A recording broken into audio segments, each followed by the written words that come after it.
on the work of Malcolm Gladwell, whose best-selling book, Outliers, has become the Bible for parents of 4- and 5-year-olds. In your book, you argue that the month you were born in can well dictate your success or failure in later life. In that part of the book, I'm talking about a concept called cumulative advantage. And that is the idea that a little extra nudge ahead when you're 6 can mean that you're slightly better positioned when you're 7, and that means you're slightly better positioned when you're 8, and so on. And you can see this pattern in one field after another. Like hockey, Gladwell reported that a majority of Canadian junior all-stars had one thing in common. The overwhelming number of kids are born in the first half of the year. So January, February, March. Yeah. It's kind of amazing. Look at the list. It's like January, February, and it's like one kid from December. You know. Gladwell says there's a simple explanation. In Canada, the birthday cutoff for junior hockey is January 1st. If the cutoff's January 1st and you're born January 5th, you're an awful lot bigger than the kid born in December. And so everyone thinks you're better. And if you're better from the outset, you attract far more interest from coaches and get more practice. Gladwell says that the predominance of winter birthdays extends into the pros.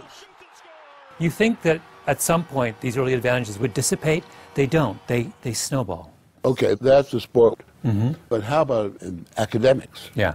In academics, we see the same effect. The kids who are born closest to the cutoff date, who are relatively speaking the eldest in their class, have a small but not insignificant advantage, not just in first grade, but throughout their schooling history. Gladwell cites the work of economist Elizabeth Dewey at the University of Toronto, who analyzed the data of hundreds of thousands of students in 19 countries. Even as late as the 8th grade, the older kids had higher test scores than their classmates.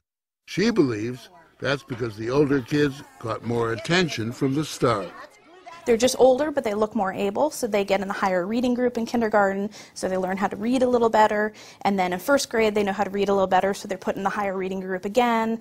And then they know how to read a little better in first grade, and it perpetuates over time. She says the data also show that older kids are more likely to attend college. And then there's the issue that haunts so many parents, popularity.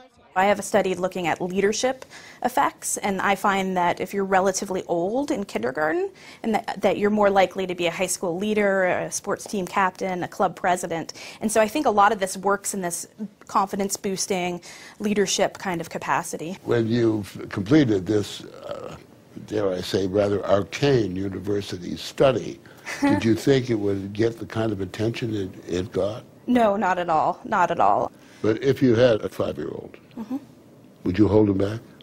If they were the very youngest, probably. Yes.